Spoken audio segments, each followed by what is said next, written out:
বান ব্যৱস্থাপনাৰ বাবে বিহাৰলৈ 11,500 কোটি, অসমলৈ মাত্ৰ সহায়ৰ আশ্বাস। 2024-25 সাধাৰণ বাজেটত কেন্দ্ৰৰ কৃপাদৃষ্টিৰ পৰাও বঞ্চিত হ'ল অসম তথা উত্তৰ পূৰ্বাঞ্চল।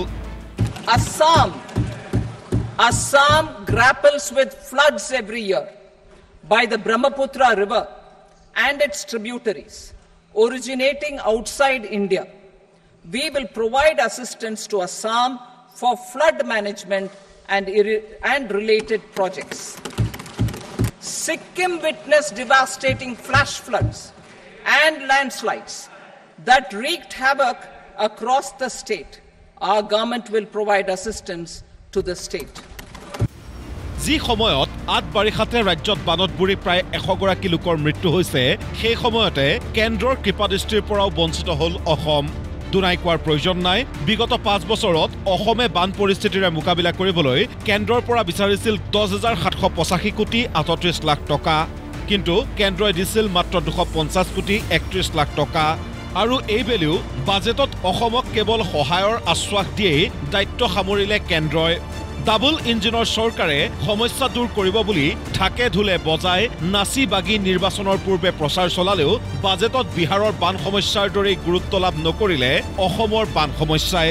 যদিওবা সামাজিক মাধ্যমৰ জৰিয়তে অসমৰ মুখ্যমন্ত্ৰী ডক্টৰ হিমন্ত বিশ্ব শৰ্মা বাজেটৰ প্ৰশংসাত পঞ্চমুখ হৈছে, তথাপিও কোনো এটা শিতানতে নিৰ্দিষ্টকৈ একোৱেই লাভ নকৰিলে অসম তথা উত্তৰ পূৰ্বাঞ্চলে।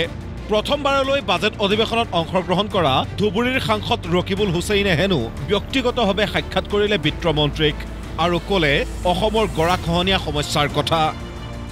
মই নিজে ফাইনেন্স মিনিষ্টাৰক লগ কৰিলোঁ, তেওঁক ইৰোজনটো যেতিয়ালৈকে মই ফাইনেন্স মিনিষ্টাৰক বুজাব নোৱাৰিম যে ইৰোজনটো বেলেগ, ফ্লাডটো অলপ বেলেগ, তেতিয়ালৈকে যদি ফ্লাড এণ্ড ৰিলেটেড যদি ইৰোজন বুলি কয় তেতিয়াহ'লে সমস্যাটো সমাধান নহ'ব। ফ্লাডৰ লগত ইৰোজন থাকিব লাগিব, গৰাখহনীয়া এটা ডাঙৰ সমস্যা। সেই সমাধানৰ সেই সমস্যাটোৰ বিষয়ে মই হাইলাইট কৰিবৰ কাৰণে আপ্ৰাণ। সমান্তৰালভাৱে পূব ভাৰতৰ 5খন ৰাজ্যৰ বাবে বিশেষ পূৰ্বোদয়া আঁচনি ঘোষণা কৰা হ'ল বাজেটত।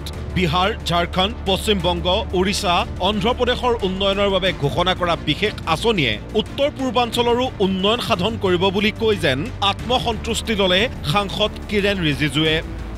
अलग अलग राज्यों के लिए जिस प्रकार से खासकर जो ईस्टर्न इंडिया जो इकोनॉमी के लिए थोड़ा सा पिछड़ा है, बिहार, झारखंड, वेस्ट बंगाल, उड़ीसा, आंध्र प्रदेश और साथ साथ में नॉर्थ ईस्ट के लिए जो भी आज बजट में अनाउंसमेंट हुआ है, मुझे लगता है कि ये ईस्टर्न इंडिया एक इकोनॉमिक हब के रूप में उभर के आएगा और बहुत बड़ा इंफ्रास्ट्रक्चर का काम अभी बिहार से लेकर के झारखंड, आंध्र प्रदेश और वेस्ट बंगाल, नॉर्थ ईस्ट का होने वाला है।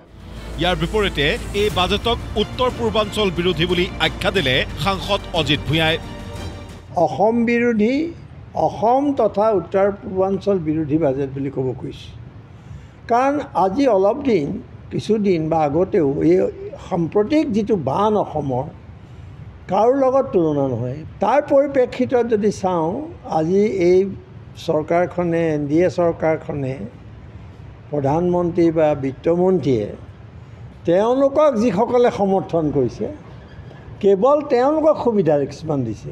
মই এটা তথ্য আপোনালোকক দিব খুজিছোঁ যে যোৱা 5 বছৰত 2000 একজেক্ট ফিগাৰটো 2000তকৈ অধিক টকা আমি পাবলৈ আছে।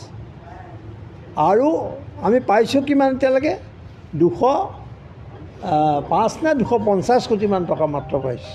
পাবলগীয়া আছে আমাৰ টকা, সেই টকাটো দিয়া নাই। আৰু আজিতো কোনো টকা তেওঁলোকে ধৰি দিয়া নাই, তেওঁলোকে কেৱল কৈছে যে এইটো চোৱা হ'ব।